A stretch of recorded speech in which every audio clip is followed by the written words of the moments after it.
आप ब्याह के गीत के साथ साथ घोड़ी लिखते हैं, तो ये घोड़ी क्या है? लड़कियों की शादी में हम सुहाग गाते हैं हम्म, और लड़कों की शादी में जो गाते हैं उसको घोड़ी बोलते हैं। जी। उसमें उसमें क्या खासियत होती है? उसमें बन्नी आता है, उसमें बन्ना आता है। अच्छा जी। जैसे कि आप हरियाणा से हैं, तो हरियाणवी लोक संस्कृति, हरियाणवी लोक गीतों को, धरोहर को आप बहुत संजो के रख रही हैं। ये आप बहुत बड़ा काम कर रही हैं। सखी जी, मैं अपने घर में बिल्कुल हरियाणवी माहौल बनाया हुआ है जी। ताकि मेरे बेटे बहुएं, हाँ। मेरे पोते पोतियां हाँ। और हो सकता है उनके बच्चों तक भी मैं रहूं, हम्म। तो अपनी संस्कृति की जो धरोहर है मैं आगे टॉर्च ऑफ लाइट की तरह उनके हाथ में देना चाहती हूँ। नमस्कार, प्रणाम, अभिनंदन, स्वागत। दोस्तों, मैं आपकी अपनी सखी हाजिर हूँ लेकर दस्तक, दिल की बात कलम से। आप सभी जानते हैं कि दस्तक में हर बार आपकी मुलाकात होती है हमारे ख़ास मेहमान से, और मेहमान भी वो होते हैं जो अपनी ख़ास पहचान बना चुके हैं। जी हाँ, साहित्य के क्षेत्र में गीत, गज़ल, नज़म, कहानी, उपन्यास, इन विधाओं पर करते हैं हम बात, सुनते हैं उनके मन की बात, और साथ के साथ उनकी ज़िंदगी से ताल्लुक़ रखती हुई बातें काफ़ी प्रेरणादायक भी होती हैं, और उबड़ खाबड़ पगडंडियों पर चलते चलते उनके जो कड़वे अनुभव भी होते हैं और अच्छे अनुभव भी होते हैं, सभी साझा होते हैं आपके साथ दिल की बात कलम से कार्यक्रम में। और आज हमारे जस्ट टीवी के प्रांगण में जिन्होंने दस्तक दी है, उनसे आपको मिलवाने से पहले ज़रा उनके बारे में बता दूं कि आप लोक संस्कृति की संवाहक हैं, हरियाणवी लोकगीत, शादी ब्याह के गीत लिखती हैं, घोड़ी लिखती हैं, और इसके अलावा गीत, नज़म, गज़ल कहती हैं, रेडियो पर आपकी वार्ता होती हैं, सामाजिक मुद्दों पर आप अपनी बात रखती हैं, और इसके अलावा बात करें तो ऐसा कोई काम नहीं किया, मतलब ऐसा कोई काम नहीं जो उन्होंने नहीं किया कि भाई घर गृहस्थी के साथ साथ उन्होंने शिक्षक भी रही हैं, शिक्षिका भी रही हैं, और इसके अलावा अगर बात करें मान सम्मान की, तो अनेकों संस्थाओं की आप जो हैं मेंबर हैं, कहीं आप उनके उच्च पद पर सुशोभित हैं, और इतना कुछ है उनके बारे में, इतना कुछ है कि मुझे थोड़ा सा कागज़ का सहारा लेना पड़ रहा है, क्योंकि उनका परिचय किसी इंटरव्यू से कम नहीं है। और साहित्यिक संस्थाओं में उच्च पद पर आसीन हैं, अनेकों संस्थाओं के अदारों में आप जाती हैं, और सीनियर सिटीजन फोरम में एग्जीक्यूटिव मेंबर हैं, और बात करें आयुष विश्वविद्यालय की एथिक कमेटी की आप मेंबर हैं, और इसके अलावा राष्ट्रीय ब्राह्मण संघ के हरियाणा प्रांत की आप महामंत्री हैं। तो भाई इतने सारे आपके पक्ष हैं, इतने सारे पहलू हैं, तो दोस्तों फिर मुलाकात करने में देर कैसी। जी हाँ, मैं बात कर रही हूँ डॉक्टर शकुंतला शर्मा जी की। डॉक्टर शकुंतला शर्मा जी, आप स्टूडियो में आए, आपने हमारा निमंत्रण स्वीकार किया। अहो भाग्य, सौभाग्य। आपको सादर नमस्कार। आपने मुझे यहाँ बुलाया, मुझे बहुत अच्छा लगा, और आपसे मिलके भी मुझे बहुत अच्छा लगा। मैं आपकी बहुत आभारी हूँ जी, नमस्कार। ये और बात मैं बात आपके लिए कहती हूँ, मुझे खुद बहुत अच्छा लगा आपसे मिलके, बहुत कुछ सीखना है, बहुत कुछ सीखा आपसे जो परिचय हुआ, और बहुत अच्छा लगता है जब हम अपने इतने सीनियर राइटर्स के रूबरू होते हैं, उनकी बात सुनते हैं, और उनकी ज़िंदगी से ताल्लुक़ रखते, उनके जो अनुभव हैं जब वो सुनते हैं, तो हमें तो बहुत कुछ सीखने को मिलता है। और आज मुझे क्या, हमारे जस्ट टीवी के जो दर्शक हैं उनको भी मिलेगा। और जब मैं आपका परिचय देख रही थी और पूरा परिचय पत्र पढ़ रही थी, तो मुझे खुद लग रहा था कि आज का दिन मेरा बहुत ख़ास होने वाला है। धन्यवाद। जैसे कि मैंने देखा, आपकी किताबें भी पढ़ी, आपकी रचनाएं भी पढ़ी, और बहुत कुछ आपके बारे में जाना। आप गीत, गज़ल, कविता कहती हैं, लोकगीत कहती हैं, और शादी ब्याह के गीत भी लिखती हैं जी। और एक घोड़ी भी लिखती हैं। जी।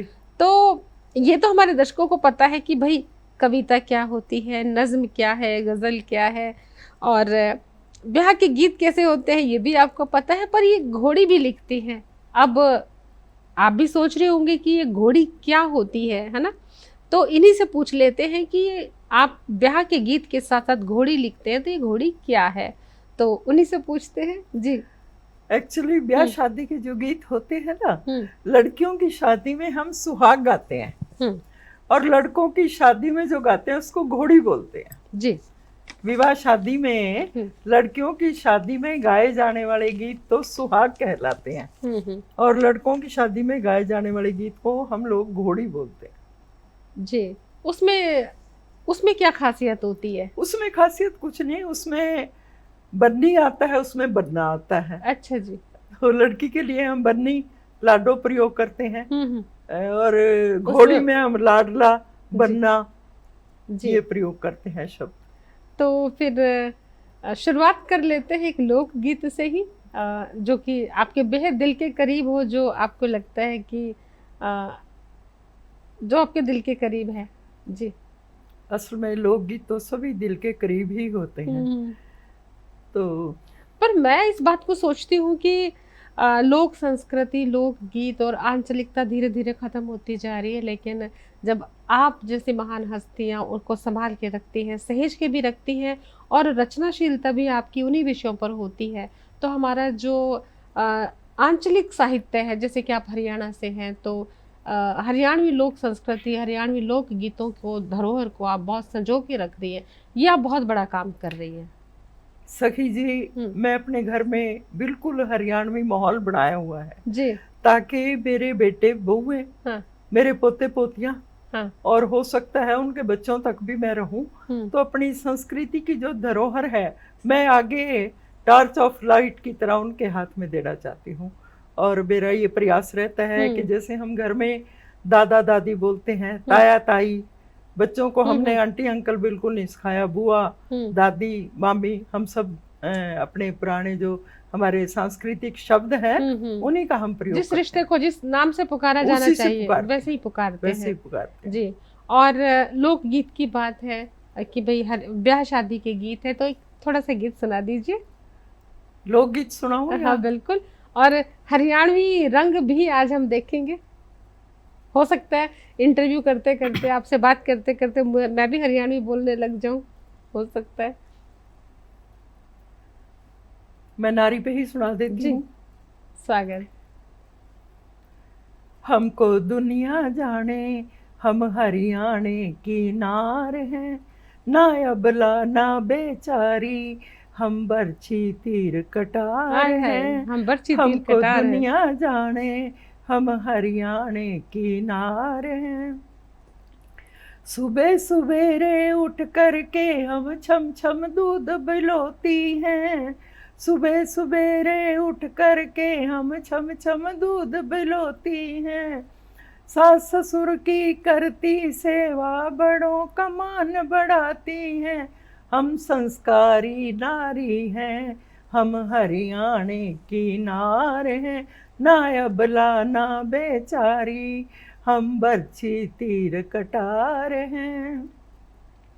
घर में तो हम रोटी पोवें, खेत में दांत चलाती हैं, घर में तो हम रोटी पोवें, खेत में दांत चलाती हैं। दफ्तर में हम कलम चलावें, रण में बंदूक चलाती हैं। लक्ष्मी बाई की वंशज हम हरियाणे की नार हैं, ना अबला ना बेचारी हम बरछी तीर कटार हैं। हमको दुनिया जाने हम हरियाणे की नार हैं। भारत के बच्चे बच्चे को हम अर्जुन भीम बनावेंगे, भारत के बच्चे बच्चे को हम अर्जुन भीम बनावेंगी। भारत की हर बेटी को गीता सामान दिलावेंगी, दे संस्कारों की शिक्षा हम हरियाणे की नार हैं, ना अबला ना बेचारी हम बरछी तीर कटार हैं।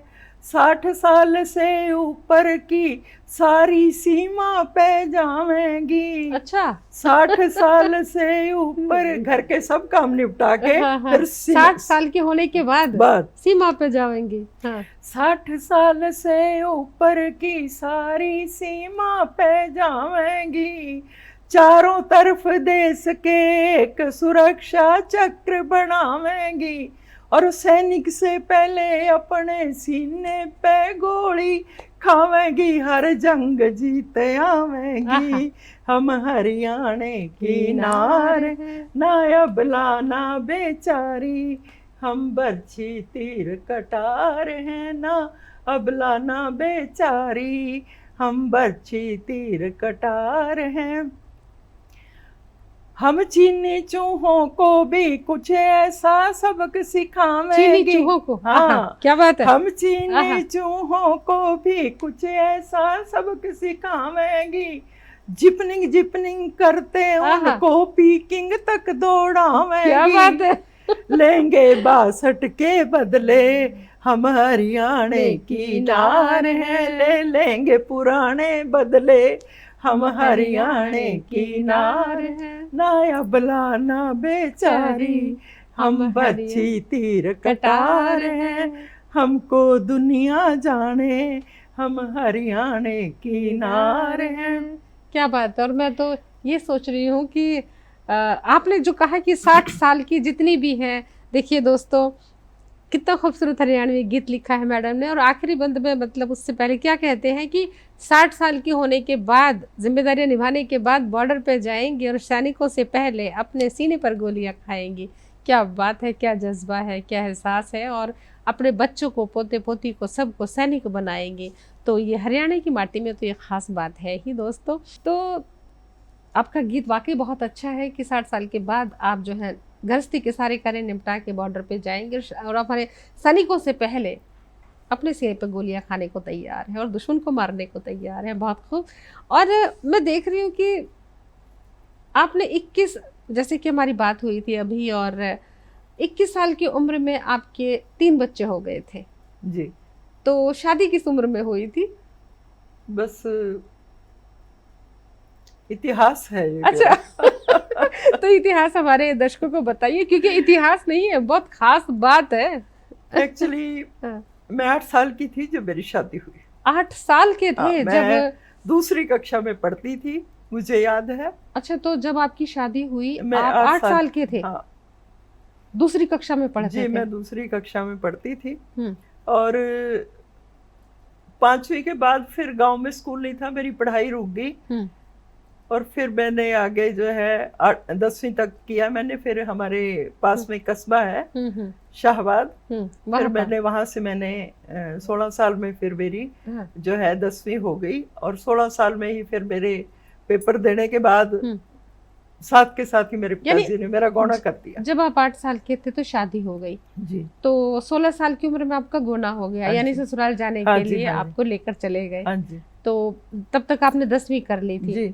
तो ये जो 8 साल की उम्र में आपकी शादी हुई तो आपको तो कोई समझ ही नहीं थी कि किससे शादी हो रही है, कौन है, और खुद के बारे में ही नहीं पता होता। लड़के के बारे में क्या पता होगा, वो उम्र ऐसी होती कि खुद का ही नहीं पता होता कि भाई अपनी पसंद क्या है। एक अलग दुनिया होती है, अल्हड़पन की, खेलने की उम्र होती है।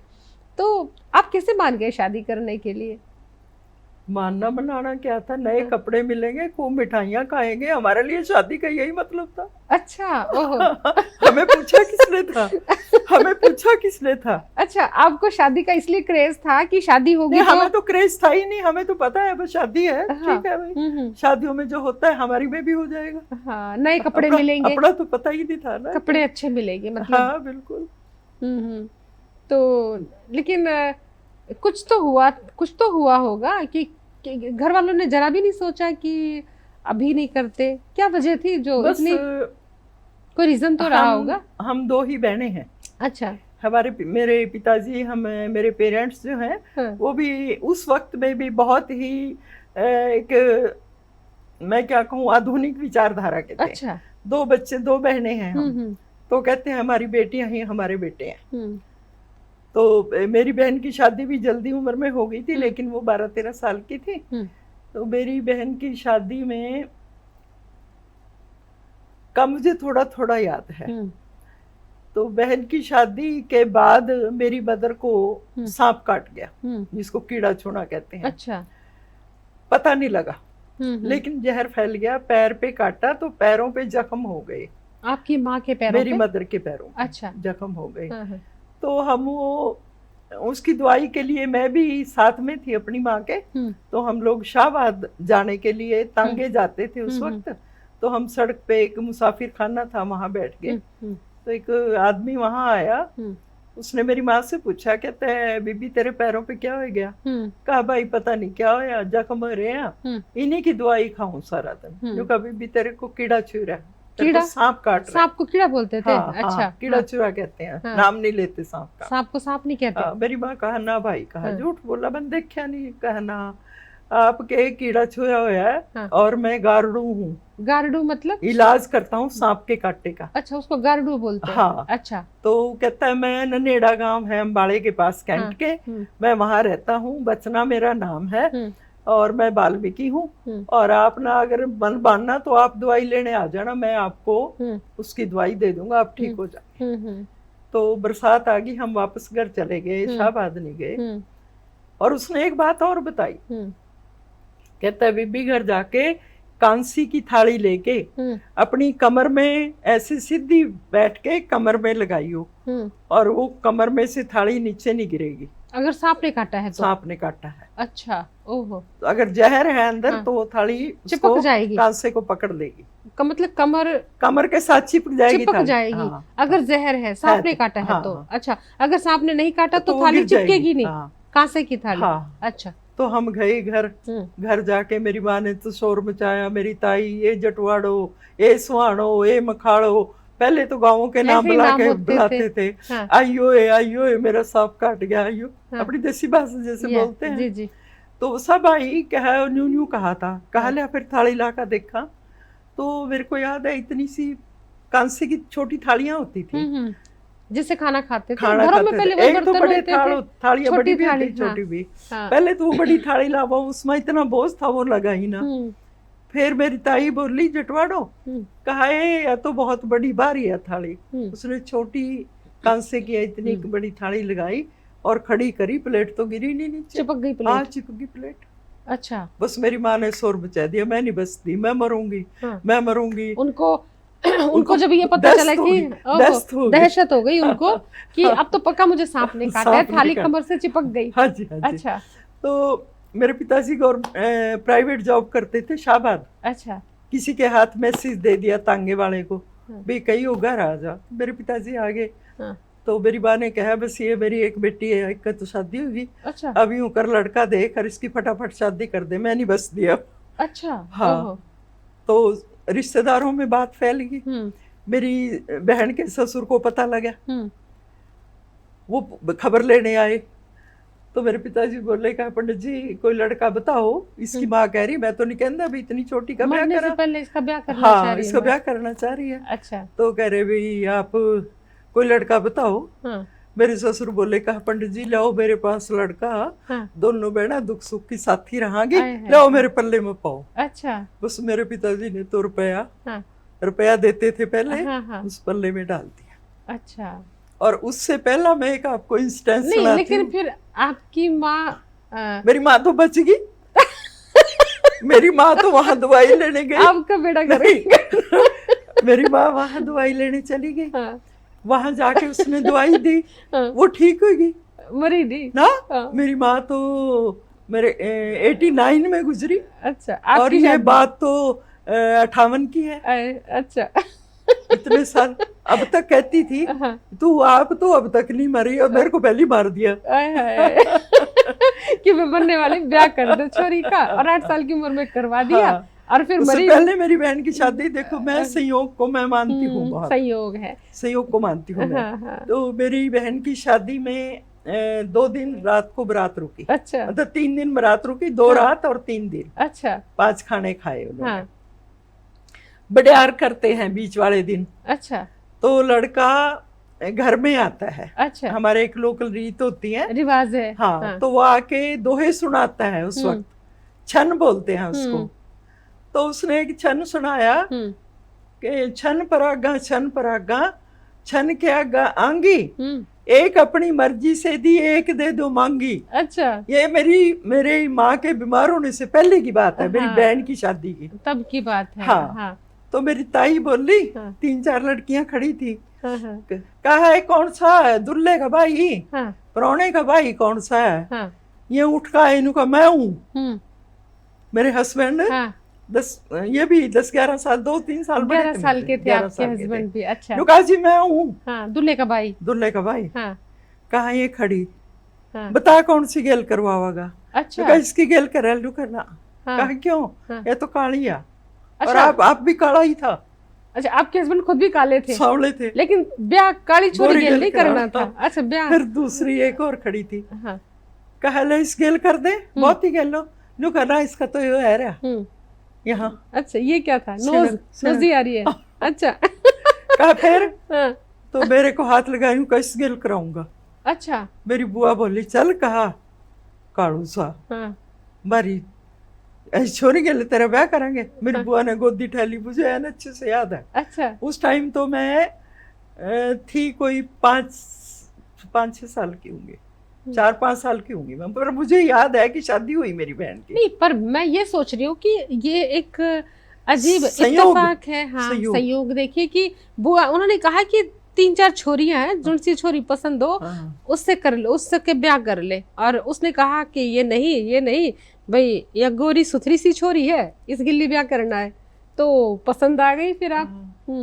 और हाँ, इस गेल कराऊंगा। हाँ, तो फिर मेरी बुआ बोली, हाँ, ना कहा ना, हम नहीं देंगे, कहा काला पड़ा है तो। मेरी बुआ ने मेरे को ठहली। अच्छा, उसके बाद संयोग देखो, फिर मेरी मदर को वो ये हो गया जो संयोग था, आपका चुनाव तो हो गया। हाँ जी, कुल मिला के। हाँ जी। और दोस्तों, बहुत कहते ना रूहानियत बातें हो रही है। उस जमाने में क्या क्या होता था बेटियों के साथ, है ना? तो बहुत सारे किस्से हैं, साझा करने हैं। शकुंतला जी से बहुत सारी बातें हो रही है, कैसे विवाह हो गया 8 साल की उम्र में, और कैसे चुनाव हो गया, और माँ को सांप काट गया, और माँ ने कहा कि मैं तो मरने वाली हूँ, बेटी की शादी कर दो। और इनकी शादी कराई 8 साल की उम्र में, और फिर भगवान ने माँ को भी बचा के रखा। माँ भी नहीं गई, पर ये अपने जिनके घर जाना था उनके घर पहुँच गई। जी, और आगे क्या हुआ फिर? बस शादी हुई मेरी। हाँ, जिस वक्त फेरों पे बैठे तो पंडित जो है दूल्हा दुल्हन के हाथ में मिठाई रखता है। अच्छा। वो अग्नि में डालनी होती है। अच्छा। तो उसने जलेबी, मुझे याद है जलेबी, हाँ, मेरे हाथ में भी थी, उसके हाथ में भी थी। अच्छा। हमने तो किसी की बात सुनी नहीं, वो खाई ली जलेबी। अच्छा, उसने भी खा ली, मैंने भी खा ली। सोचा खाने के लिए डाल ली थी अग्नि में, अग्नि में डाल, और आप दोनों ने खुद खा ली। ये मेरे पिताजी हंसने लगे। हाँ, फिर गुस्सा करने लगे। फिर उन्होंने दोबारा वो मिठाई हाथ पे रखी। फिर मेरे पिताजी बोले अब ना खा लियो। फिर वो अब ना खा लियो। तो डांट मार के कहा। डांट मार के कहा। और एक और मैं आपको रोचक बड़ी बात सुनाती हूँ। हाँ, नहीं, इस रोचक बात में मैं एक बात और जोड़ती हूँ। हमारे घर का भी कोई किस्सा है दादी का, कि बताते थे कि जब विवाह के बाद सिंदूर भरने की रस्म हुई थी, उम्र कम थी, 10 साल में शादी हो जाती थी गोनाबाद में। तो जब मांग भरने के लिए दादाजी को सिंदूर दिया अंगूठी में कि सिंदूर मांग में भर दो, तो उन्होंने उठा के अपनी मांग में भर लिया। जब कम उम्र में शादी होगी तो ऐसा तो होना स्वाभाविक है। ये तो है ही मैडम। तो उन्होंने अपनी मांग भर ली। फिर पंडित ने कहा ये क्या किया? उसने कहा तो आपने ये कहा कि किसकी मांग भरनी है, आपको बोलना चाहिए था ना कि इनकी भरनी है। तो ऐसा भी हो जाता है। तो फेरों से उठ के जब वापस जाने लगे ना, पहले तो अपने जूते जो है अपने नीचे रख के बैठे। जूते चुराते थे ना, तो किसी ने कह दिया होगा तेरी जूतियां उठाएंगे, पैसे मांगेंगे। जूते अपने छुपा लिए वहां चौकी के नीचे। अच्छा। वहीं आके निकाले। जब जाने लगे फटाफट उठ के वो जूते हाथ में उठा लिए। अच्छा। तो मेरे भाई थे जो पड़ोसी थे, कह रहा है इसके नहीं है, मांग के ले आया। अच्छा। मेरे हस्बैंड को बोले, कहा इसके पैरों में नहीं आते ये तो मांग के ले आया। वो फटाफट जूते नीचे रखे, जेब में से पर्ची निकाली, कह रहा है 12 रुपए 99 पैसे के जूते हैं बाटा के मेरे यहाँ। अब तो सबूत दिखा दिया। जूतों की पर्ची जेब में रखी हुई थी, रास्ते में से पहने होंगे। गाँव में कहाँ मिला? अच्छा, शादी मुलाना, मुलाना शहर पड़ता है, मतलब जब बारात निकली तो रास्ते में जूते खरीदे, चमड़े के जूते रास्ते में खरीदे। पहले तो गाँव में जुतियाँ पहनते थे, रास्ते से जूते खरीद के पहने, वो पर्ची भी जेब में नए थी। जूते। हाय क्या तो अभी तक मेरे भाई जो है ना हाँ। मजाक उड़ाते थे, बोले अब 12 के पहन रहे हैं या 18 के कर दिए। 12 रुपए के थे। हाँ 12 रुपए 50 पैसे। हाँ 99 पैसे। 12 रुपए 99 पैसे के बाटा के शूज थे, जूते। हाँ, जुतियाँ होंगी, नहीं बूट थे जी, बूट थे, चमड़े के जूते आते थे उस वक्त, बड़े अच्छे बाटा के। अच्छा, क्या बात जुतियाँ है। तो घर में हमारे मोची बनाते थे, घर हाँ, के मोची होते थे, वो पहनते थे। तो बहुत खूबसूरत ऐसे किस्सा बड़े है। किस्से बहुत से जिंदगी के ये रहे बहुत हैं। ही संजीदा किस्से हैं। हाँ। और जी नहीं चाहता कि हाँ। हम मतलब कि रुख मोड़े, क्योंकि बहुत और खूबसूरत मैं मोड़ एक पर है। और बात आपको कहूंगी कि कई बातों पे हम लोग विश्वास नहीं करते, जोड़ियों ऊपर से बढ़ के आती है जी। हमारी किसी ने जन्म पत्री मिलाई नहीं होगी। वैसे मेरा टाइम टू सब कुछ, मेरे फादर भी पढ़े लिखे थे, 8वीं पास थे उस टाइम के। तो जब मैंने अपने बच्चों की शादियां करी ना, तो मैंने कहा हम भी अपनी जन्म पत्री बनवाते हैं। हमने दोनों ने बनवाई। मैडम मैं खुद इस बात से हैरान हूँ, हम दोनों मंगलिक हैं। दोनों मंगलिक हैं? दोनों मंगलिक। हाँ, तो मंगलिक की तो होती है शादी। हाँ। मैं कहती हूँ संजोग देखो ना आप। हाँ, कि दोनों मंगलिक पहले से इनका पता नहीं था। हाँ। और फिर उसने लव मैरिज कर ली। अच्छा। वो लव मैरिज ही होगी ना कि मैं इससे शादी करूंगा। हाँ। उसने तो चुन लिया मुझे। चुन लिया। सही बात है। तो इस तरह के बहुत से। फिर आप इकट्ठे बड़े 10वीं के बाद फिर मैं ससुराल चली गई। अच्छा जी। और मेरा रिजल्ट ससुराल में जाके आया। और जिंदगी में मैं 2 बार डरी हूँ हालात से। वैसे मुझे बहुत डर नहीं लगता, हम बेटों की तरह पढ़ी हैं और हमें मतलब कि बहुत डरना डरना या इस टाइप की बातें हमारे जहन में कभी डाली नहीं गई। हरियाणा की छोरियां डरती नहीं कहाँ है। तो कौन सी बातें थी वो 2? वो बात ये थी, एक बार तो जब मैं ससुराल में पेपर दे के गई, मुझे डर लगा कहीं मैं फेल ना हो जाऊं। अच्छा। हाँ। मैं बहुत ब्रिलियंट तो नहीं थी, लेकिन मैं ठीक थी पढ़ाई में। 50-60% वाले थे। हाँ। तो मुझे बड़ा डर लगा कि रिजल्ट आएगा। मेरे जेठ के बच्चे पढ़ने जाते थे, मेरे हस्बैंड सबसे छोटे थे, मेरे जेठ का बेटा मेरे से सिर्फ 5 साल छोटा है। अच्छा, ओके। तो डर लगा आपको कहीं? मुझे डर लगा मैं फेल ना हो जाऊं। फेल तो नहीं हुए? सारे गांव में बड़ी बेइज्जती हो जाएगी। हाँ। बहू फेल हो गई। तो मैंने अपने जेठ के लड़के को, जिस दिन रिजल्ट पहले तो उसमें गजट में आता था, तो मैंने अपने जेठ के बेटे को 4 रोल नंबर दिए। हमारी क्लास की जो टॉपर लड़की थी, मैंने सबसे पहले उसका रोल नंबर दिया। मैं कहा ये मेरा रोल नंबर है। नाम तो होते नहीं थे, सिर्फ रोल नंबर होते थे गजट में पहले। तो वो आया, मेरा तो बाद में था रोल नंबर, लेकिन मैंने पहला उसका रोल नंबर दिया कि ये मेरा रोल नंबर है, ताकि वो पास हो जाए। वो पास हो जाए तो मैं पास हो जाऊंगी। तो आप सबको ये बता दो कि पास हो गई। अरे अच्छा। तो वो आया लेके, कह रहा चाची। मैं कहा हाँ। रिजल्ट आ गया। मैं क्या बता? कहा यो भी पास। फिर मैंने देखा पप्पू पास हो गया। तो क्या बात है। ऐसे मैं पास हो गई। पहला डर था। दूसरा डर था मैंने मेरे बेटे की शादी के बाद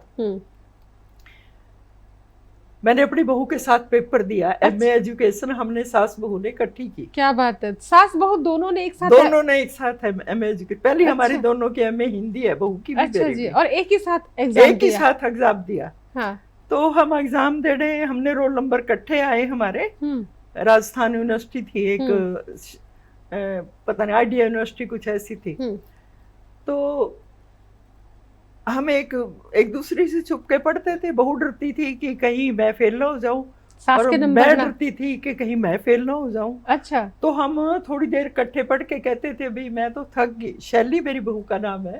मैं कि शैली मैं तो थक गई। कह रहा मम्मी मैं तो आप थक गई, मैं सोऊं। वो अपने कमरे में जाए, बत्ती जगाए, पढ़ने बैठ जाए। अच्छा वो जाए और मैं अपने कमरे में जाऊं। हम ड्राइंग रूम में बैठ के पढ़ते थे। अच्छा। मैं अपने बेडरूम में जाऊं तो मैं वहां जाके पढ़ने लग जाऊं। और एक दूसरे को ये बताते थे कि हमें तो नींद आ रही है, हम पढ़ नहीं रहे। तो उसने देखा मेरे कमरे की बत्ती जलती। फिर एक दिन मैं बाई चांस, बाथरूम हमारा पिछले बेड़े में था, अच्छा, तो मैं वहां गई, मैं तो देखूं बत्ती जल रही उसकी इतनी देर में। तो मैंने अगले दिन पूछा, मैं क्या तू कह रही थी? इन्हों का नाम मम्मी मैं भूल गई थी बत्ती बुझाने। अच्छा, और मैंने देखा पढ़ रही थी। हाँ, तो ऐसे करके हम चोरी चोरी पढ़े।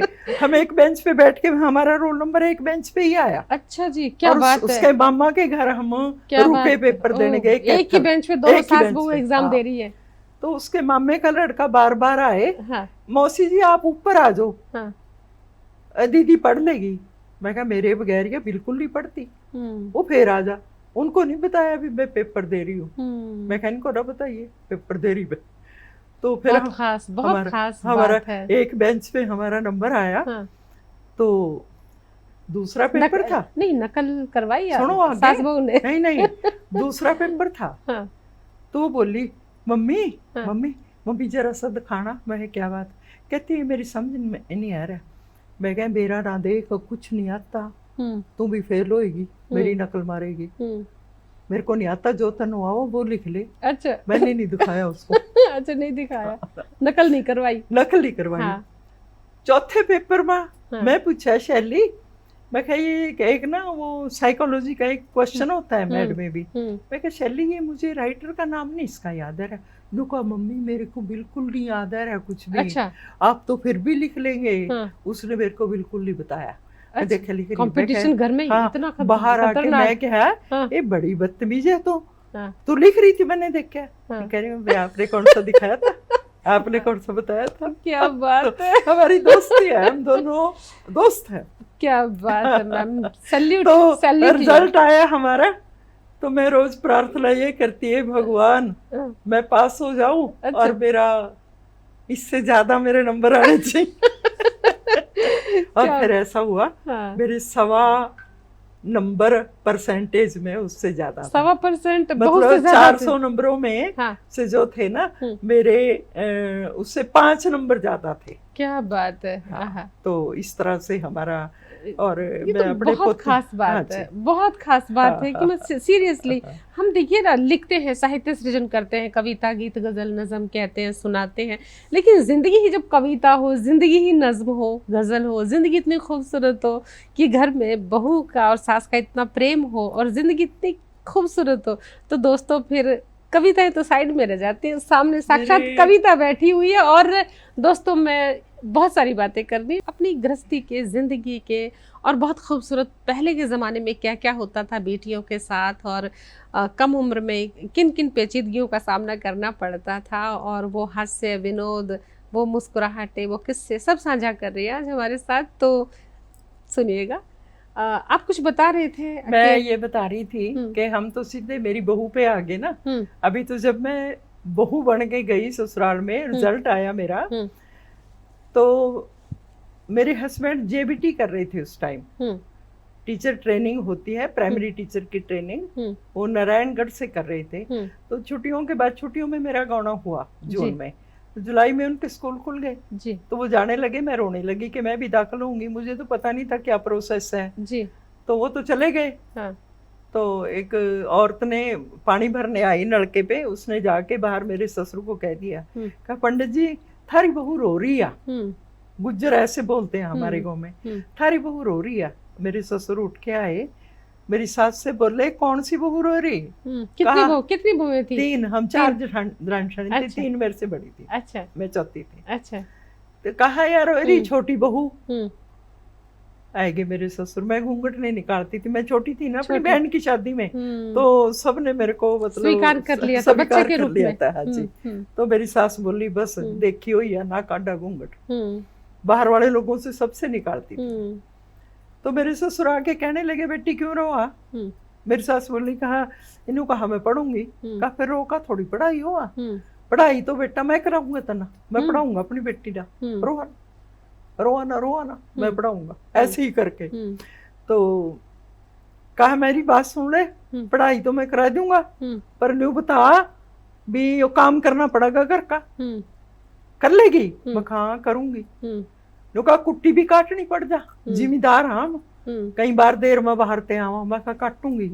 कुट्टी काटना मतलब मशीन में घास काटना, चारा काटना। अच्छा, वो गंडासा चलाना। हाँ, गंडासा चलाना पड़ेगा। मशीन होती थी उस टाइम में, हमारे टाइम में। तो और कहा गोबर भी ठाना पड़ जा, मैं ठा लूंगी। मतलब भी उन्होंने मेरे को कई सवाल करे, मैंने कहा मैं कर दूंगी, बस मुझे पढ़ना है, सवाल ये है मुझे पढ़ना है। तो फिर बोले एक काम और बड़ा मुश्किल, इतनी दूर किकर जागी, साइकिल पा।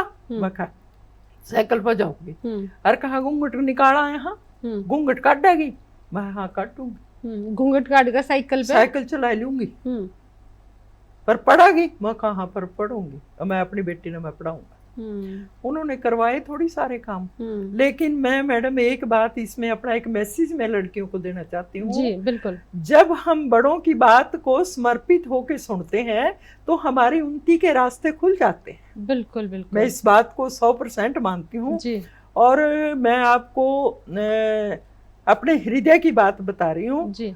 मेरे ससुर जी उसके बाद 79 में गुजरे हैं, और आज उनको गुजरे कितने साल हो गए हैं, आज तक भी गांव में मैं मुंह खुला करके कभी नहीं गई। घूंघट करके उन्होंने कहा था कि घूंघट करेगी, करूंगी। मैं जब भी वहां जाती हूँ मुझे वो बात याद आती, ससुराल जाते हैं कि मैंने अपने ससुर को एक वचन दिया था कि घूंघट काट के जाओगे।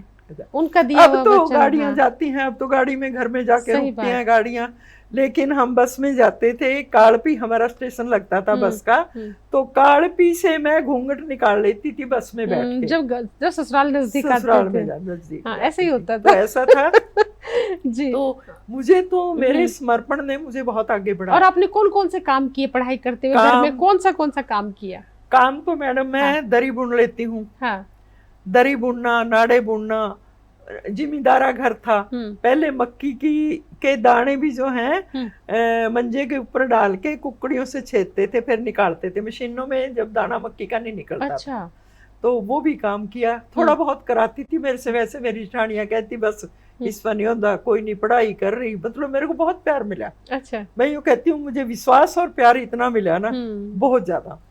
तो इस तरह करके मैं चूल्हा बना लेती हूँ, अंगीठी बना लेती हूँ, चक्की का ग्राइंडर, एक जीरी, ये जो धान पीसने की भी एक मशीन आई थी, उसका छिलका अलग करने के लिए मक्की के गुल्लों की गारे में बना के उसको ऐसे घुमाते थे, वो छिलका अलग हो जाता। सारे काम करे, सारे काम मैं आज भी कर लेती हूँ। और मुझे आज भी गोबर में से बदबू नहीं आती, मुझे अच्छा लगता है। मंडेरों पे मिट्टी लगाते थे पहले, कच्ची छतें थी। कच्ची छतें थी। हाँ, गोबर लीपना, घर की दीवारों पे भी मिट्टी से लिपाई करते, चिकनी मिट्टी से लीपते थे। और चूल्हा भी लिपा जाता था। चूल्हा सुबह सवेरे लीपते थे। हाँ, सुबह सवेरे चूल्हा लीप कर तब चाय चढ़ती थी। हम 2 टाइम चूल्हा लीपते हैं, हमारे रिवाज था, शाम को भी और सवेरे भी। तो इस तरह करके मैं गुआरा रख। फिर आपने 21 साल की उम्र में तो आपकी शादी हो गई। नहीं, आपकी शादी तो 8 साल में हुई। 21 साल की उम्र तक आपके 3 बच्चे हो गए। फिर आपने PhD भी कर ली। तो देखा जाए तो जब घर में 3 बच्चे हो गए, यूनिवर्सिटी तो आपने खुद ही खोल ली। यूनिवर्सिटी घर पे खुलने के बाद फिर PhD की क्या जरूरत पड़ गई थी? वैसे अच्छी बात है, खैर, लेकिन when we are unable to change the situation, we have to accept the situations. We have to accept, and we should accept. And we should enjoy also. Very true, very true. मैंने हर परिस्थिति को enjoy करके किया। और कभी burden नहीं किया। वो दिख रहा है, आपकी शख्सियत से दिख रहा है। और सच में मेरे लिए सीखने की बात है कि हम भी आपके नक्शे पाँव पे चले, आपके नक्शे कदमों पे चले। जिस तरह से आप जिंदगी को बड़ी खूबसूरती के साथ अपने साहित्य सृजन भी करती हैं, परिवार को भी लेके चलती हैं, और पढ़ाई भी करी, घर के काम भी किए, संतुलन बनाया, सभी का दिल जीता घर के। और ससुर से किया गया वायदा, ससुर तो 79 में चले गए, फिर भी उनसे किए गए वायदे को जब भी ससुराल जाते हैं अब भी घूंघट काटती है, क्योंकि उन्होंने कहा था पढ़ना है तो घूंघट काट के रहना। साइकिल पे भी घूंघट। तो जब साइकिल पे घूंघट काट के चलते थे तो रास्ता दिख जाता था गांव से तो थोड़ी दूर बाहर जाके फिर सरका लेते थे। अपने गांव की सीमा हमारे पुराना के पास में जौली गांव है। जौली गांव के बाद आगे कौन जान रहा है? मतलब वायदा उस ससुराल वाले गांव का था ना, उस सीमा से बाहर निकल के तो दुपट्टा भी चला जाए। हाँ, वो मतलब पहले हमारे टाइम में दुपट्टा ओढ़ने का तो रिवाज था, लड़कियां ओढ़ती थी बहुत अच्छे से, लेकिन वो में घूंघट निकालती थी। तो ये इस तरह से जीवन जो है, मैं ये कहूंगी, मैं लड़कियों के लिए भी कहना चाहती हूँ, आज जो हमारी व्यवस्था समाज की घरों की बिगड़ी है, उसमें एक्सेप्टेंस नहीं है हमारी, हम एज इट इज स्वीकार नहीं करते। और ये गॉड गिफ्टेड होती है कुछ चीजें। उस वक्त मुझे इतनी कोई आइडियोलॉजी और समझ तो थी नहीं, लेकिन परिस्थितियों को स्वीकार करना हमारे जीवन में सुख का निर्माण करता है। मैंने ऐसा देखा है। 3 बच्चे भी थे। एक बेटा तो मेरा जेबीटी कर रही थी मैं, बीच में ही मेरा बेटा हो गया। सवेरे पेपर था, रात को 1:30 बजे मेरा बेटा हो गया, तो सवेरे में पेपर नहीं दे पाई। फिर मैंने सितंबर में पेपर दिए। तो ऐसे ही करके मतलब बहुत से इंस्टेंस हैं, लाइफ है ये पूरी। लेकिन मैं एक बात को हमेशा, हम दोनों हस्बैंड वाइफ थे, लेकिन हम सारी जिंदगी हस्बैंड वाइफ की तरह रहे नहीं। हम तो फास्ट फ्रेंड थे, एक दूसरे से स्पर्धा करते थे, एक दूसरे से आगे निकलने की बात करते थे। तो इस तरह से हमारी म्यूचुअल अंडरस्टैंडिंग भी बहुत थी। मैडम, मैंने यूनियन में भी काम किया, 30 साल मैं यूनियन में काम किया। स्टेट लेवल की मैं रिप्रेजेंटेटिव रही, और हमारे 75 फेडरेशन है हरियाणा की। और अभी आप महिला मतलब ब्राह्मण? अभी मैं कई सारी संस्थाओं की हूँ। ये उस टाइम की बात है जब मैं जॉब करती थी। नहीं, महामंत्री हैं अभी भी? महामंत्री हूँ मैं, ब्राह्मण समाज हरियाणा स्टेट में। राष्ट्रीय ब्राह्मण सभा है एक, उसकी मैं महामंत्री हूँ हरियाणा के अंदर। जी। राजनीति में भी हाथ आजमाए हैं, स्पोक्स पर्सन रही हूँ हरियाणा की, विजिलेंस ग्रीवेंसीज की मेंबर रही हूँ। और मैं रोल मॉडल जिला कुरुक्षेत्र की बेटी बचाओ बेटी पढ़ाओ और बालिका सशक्तिकरण और बालिकाओं के मन की बात, इसके मेरे लगभग 250 प्लस मेरे लेक्चर जो हैं लड़कियों के लिए स्कूलों में एथेंटिकेसी है उनकी, मतलब वो रिकॉर्डेड है जी। तो हुए हैं। जीवन को बहुआयामी बनाना मेरा शौक रहा है जी। इसके साथ साथ साहित्य, पहले तो मैं नकल उतारती थी, नकल करती थी, कोई कुछ कह रहा है उसको और तरीके से कहना। धीरे धीरे फिर मुझे याद है कि मैं 9th क्लास में पढ़ती थी, सबसे पहले मैंने एक पैरोडी लिखी थी। पैरोडी लिखी? हाँ जी। वो पैरोडी मैंने गाई। मैं शहर में चली गई। शुरू में मुझे बड़ा वो रहा कि शहर की लड़कियां हैं। थोड़े दिन के बाद मैंने देखा चलो ये तो कोई खास बात नहीं है, मैं तो भी ऐसी ही हूँ मैं। तो फिर मैं हॉकी में मैंने ज्वाइन करा लिया। लंबी थी मैं पहले ही, कदकाठ मेरा अच्छा था, तो हॉकी में भी मैं बीच में खेलती थी और नेशनल लेवल तक खेली हूँ। क्या बात है। और कबड्डी की भी मैं खिलाड़ी रही हूँ जी। सुषमा स्वराज जी 1987 में जो शिक्षा मंत्री थे, तब मैं स्टेट में हमारी टीम 2nd आई थी। और स्टेज पे एक्ट प्ले करना भी मेरे शौक में रहा है। मतलब कुछ नहीं छोड़ा, नाचना, गाना, लिखना, हथियार, मतलब कि सारे कबड्डी, खेलकूद, हॉकी और गांव घर के भी सारे काम किए, फिर पढ़ाई भी करी। और फिर मैडम उस टाइम जब मैं नौकरी करती थी 7 बजे के स्कूल होते थे। 7 बजे हमें जाना होता था। 5-7 किलोमीटर गांव में जॉब लगी। और मेरे जिंदगी का एक बहुत सुखद एक ये भी है अनुभव, ये भी है कि हम दोनों हस्बैंड वाइफ जॉब पे लगे, दोनों इकट्ठे, जहाँ गए इकट्ठे, या 1-2 किलोमीटर पे, मतलब हमारा आना और जाना हमेशा इकट्ठा ही रहा। तो ये भी एक अचीवमेंट है लाइफ की भगवान की तरफ से। और पहले हमारा एक ही ब्लॉक में तनख्वाह मिलती थी। अगर वो पहला साइन कर गए तो पैसे मैंने ले लिए, अगर मैंने पहला कर दिए तो दोनों के पैसे उसने ले लिए। हमारा एक खाता था। क्या बात है। हाँ, लड़ते भी थे। लड़ते भी बच्चों की तरह, बच्चों की तरह ही लड़ते। किन मुद्दों पे आपका झगड़ा होता था? छोटी बातों पे लड़ते। वो उनको आदत थी, जिससे गाँव में है, वो आके बाहर से आते ना, एकदम से कपड़े उतार के टांग देते और फिर कच्चे बनियान में घूमते। अच्छा। और मुझे बहुत बुरा लगता था। अच्छा। मैं कहती पजामा पहन लो। कहा यार मनु ना गर्मी लग रही है, तो इस बात पे कभी कभी हो जाती थी। फिर अक्सर वो पहन लेते थे, वो देखें मेरे को, मैं देख रही हूँ तो अच्छा। वो पहन लेते थे। अच्छा। वो भी गाने बजाने के बहुत शौकीन थे हाँ। और देशभक्ति के गीत बहुत अच्छे गाते थे, प्लेयर भी थे अच्छे। और बाकी उन्होंने, फिर मैंने कहा भाई मैं पढ़ाई शुरू करूंगी। अब मेरा बेटा छोटे वाला जब स्कूल जाने लगा तो पहले मैं गांव में ही रही, जहाँ छोटे बच्चे थे ना, तो गांव में ही हमने मकान लिया, वहीं कोई लड़की खिलाने वाली रख ली या कोई मेरी ननद कोई और हमारे पास आ गया, तो फिर वो वहीं रहे। उसके बाद जब बेटा छोटा स्कूल जाने लगा तो फिर हमने शाहबाद मकान ले लिया। तो शाहबाद मकान लेने के बाद फिर मैंने कहा भी मैं तो अब पढ़ाई करूंगी। कहते हैं अभी तो पढ़ाई करांगे, बस क्या करना, नौकरी लग गए। मैंने कहा ना, और पढ़ाई की मेरी एक शर्त है, पहले आप ग्रेजुएशन करोगे फिर मैं शुरू करूँगी। तो इन्होंने ग्रेजुएशन कर ली। पहले ये नॉन मेडिकल से, इंग्लिश मीडियम से, सीनियर सेकेंडरी थे, पहले हायर सेकेंडरी बोलते थे उसको। और तो हम फिर बस, इन्होंने बीए का पेपर था इनका, तो मैंने प्रभाकर करी। और मेरा गोल्ड मेडल है पंजाब यूनिवर्सिटी से। अच्छा। हाँ जी, क्या बात है। हिंदी ऑनर। तो और फिर ग्रेजुएशन एमए, तीन एमए करी मैडम मैंने। क्या बात है। मतलब कुछ छोड़ा ही नहीं जिंदगी में। और मुझे लगता है अभी भी आपका साहित्य सृजन जो है बुलंदियां छू रहा है और बहुत अच्छा लगा सच में। मेरे को तो वो गीत याद आ रहा है कि आप बैठ मेरे कोल तन्नू तक दी रवा तू ही कुछ कह, मैं कुछ ना कहूं। मैडम मुझे भी बहुत अच्छा लगा। मेरा तो अपनी छोटी सी उम्र में आप यहाँ पहुँच गए हैं। आपके दिल तक पहुँच गई, मेरे लिए ये बड़ी बात है। और आप स्टूडियो में आए, बहुत सारी बातें साझा करी। जी चाहते हैं और बात करें पर क्या करें दोस्तों, समय के हाथों मजबूर हैं। और हम आपका जस्ट टीवी की ओर से धन्यवाद करते हैं। जी धन्यवाद आपका, बहुत बहुत धन्यवाद। सभी दर्शकों को भी मेरा धन्यवाद भी, और आशीर्वाद की स्थिति में हूँ आप सबको मेरा आशीर्वाद। जी।